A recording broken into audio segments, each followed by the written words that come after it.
Hey, what's up? This is Jason Drew, and welcome to today's episode of GSD Daily. We are going to cover how to get fully qualified leads for your business. People who they raise their hand and say, yes, I want more from you. And they also give you their phone number, their address, their whatever you need in order to do your job or in order to sell to this person, or in order to pass the lead off to a sales guy, a sales team, a phone team, whatever. Way back in the day, it used to be a lot harder to get somebody to give up their phone number. Well, I shouldn't say that. On one hand, it used to be a lot harder to get somebody to give up their phone number because they were largely protective of it, and they still are. But one of the things now is that people are used to like SMS marketing.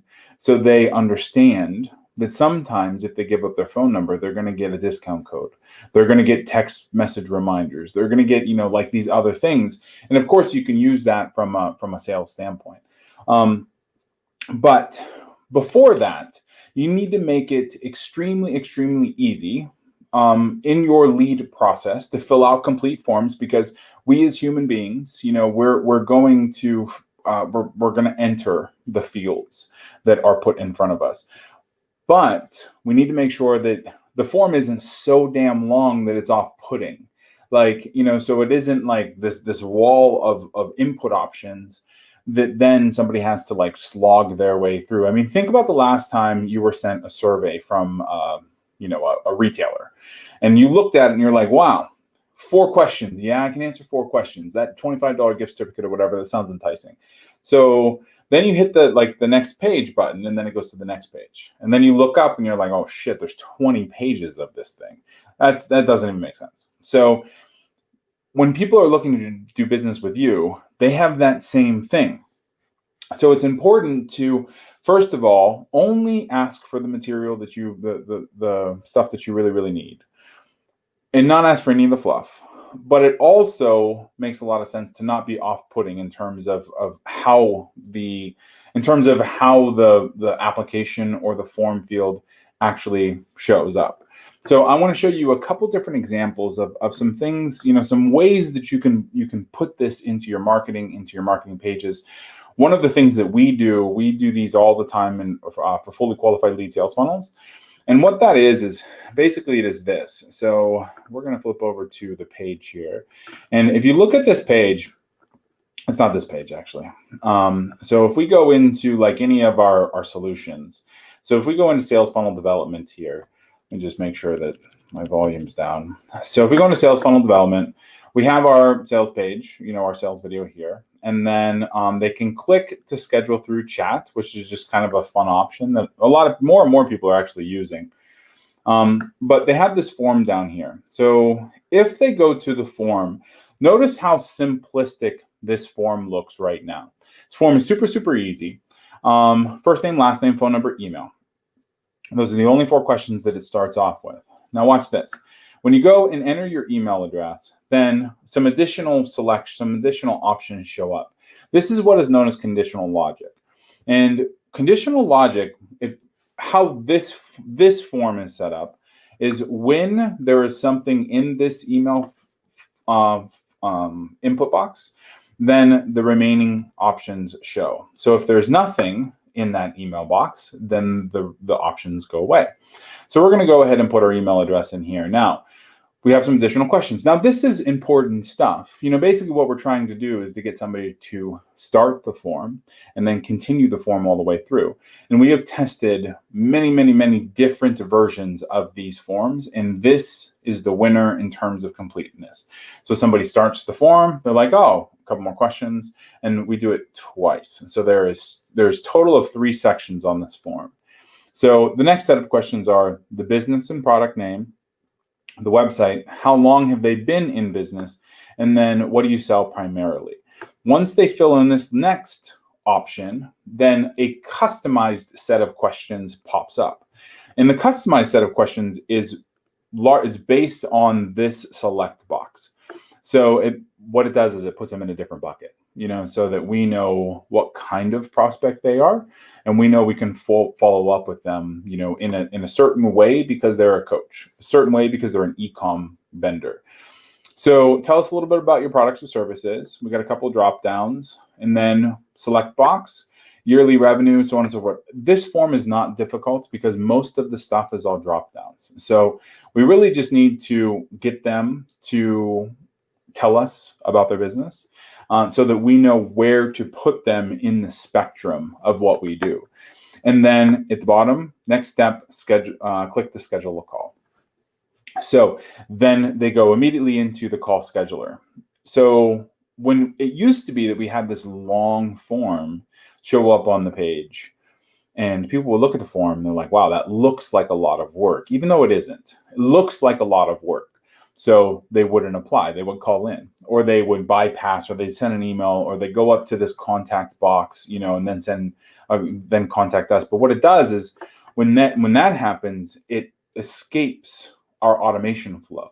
Meaning, like if somebody signs up, fills out this form, then they get emails, they get callbacks, they get, they go directly to like a call scheduling box. So they can actually set up a call with us. We don't, that's how we want them to, because it's self-serve. So they come in, they schedule a call, we jump on the call, we do the thing, and then, so that's the idea here. If they approach us in a different manner, then it could fall through the cracks. It might be, support might not catch it and forward it over. Like there's lots of gray area things that happen.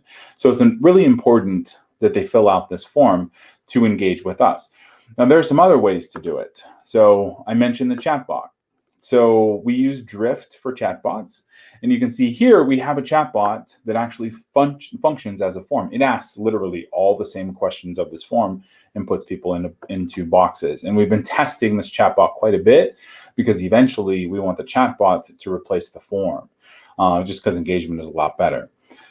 Now there's a couple other ways that you can get this fully qualified lead without it feeling real hard. So another one is a tool called JotForm.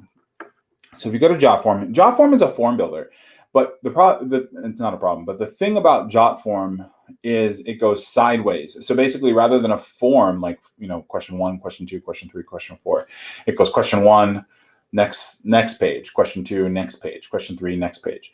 So it's just a different modality, but you can ask the same questions. So check this out. Check some of these form templates out. So we just scroll through here. There's course registration forms and some other things. Let's see, where do we want to go? We want to do card-based forms. So check this out. Class registration form. So we're going to preview this guy, and a course in mind, select it here with our template. So this is just an example of something you can do. You can put up on your website, you can embed this sideways kind of select form, which gives somebody a dialogue, with your website, and then they can answer the questions that you put in front of them. So we're going to start this guy. Student registration. Next.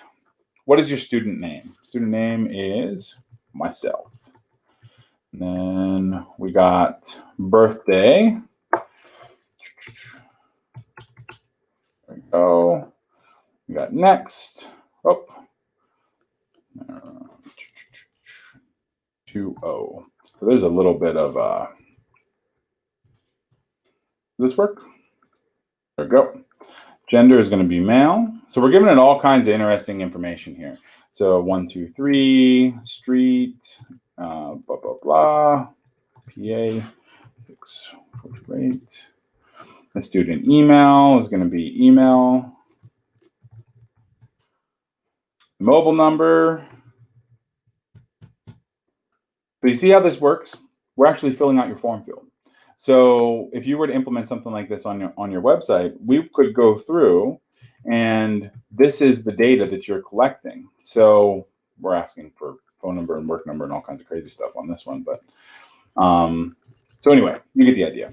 We're at spot 9. The courses are going to be Windows 8. And then additional comments is testing the form out. So if you were to embed this on your website underneath the sales video, you've just collected their address, their phone number, what they want from you, and then your sales guy can call them back. The other side of this is you can also trigger marketing automation rules. So you can have this, you can basically send this lead now to your CRM for follow-up. So your CRM is emailing them on a consistent basis. You can send it to your sales guy through email. You can send it to Slack, so your entire team sees that a new lead just came in, and to call them back, or to do research, on the prospect, the call before you actually get on. So there's lots of other ways that you can tie in this fully qualified lead process with other automation tools, which is super, super cool. And the nice thing is it's not a heavy form. Like, it doesn't feel like they just took this 17-page long survey. Because it was very chat-like, very sideways based, So another option is Typeform. And Typeform was really kind of the first form company that I saw that really did this really, really well. So here we have just a different kind of a different onboarding. So here we go. We're going to preview this guy. So this is an example. Hello, welcome to the team. So let's go. All right. How long have you been with us? 2 to 4 weeks. Great. Now, to begin with, we'd like to ask you how you found our recruitment process. Then they answer some questions. So this is an up and down, but it's still one question per thing, and you can run some email automation from it. So there's lots of different ways to get to the data you're looking for, and engaging with your prospects on your website a little bit different, other than putting a form together, putting something that this long application that, maybe even send as a PDF or whatever. There's a lot of other ways to get to the data that makes it more fun, more light, more engaging, and encourages them to give you the data you need in order to follow back up. So with that, we close out optimization week.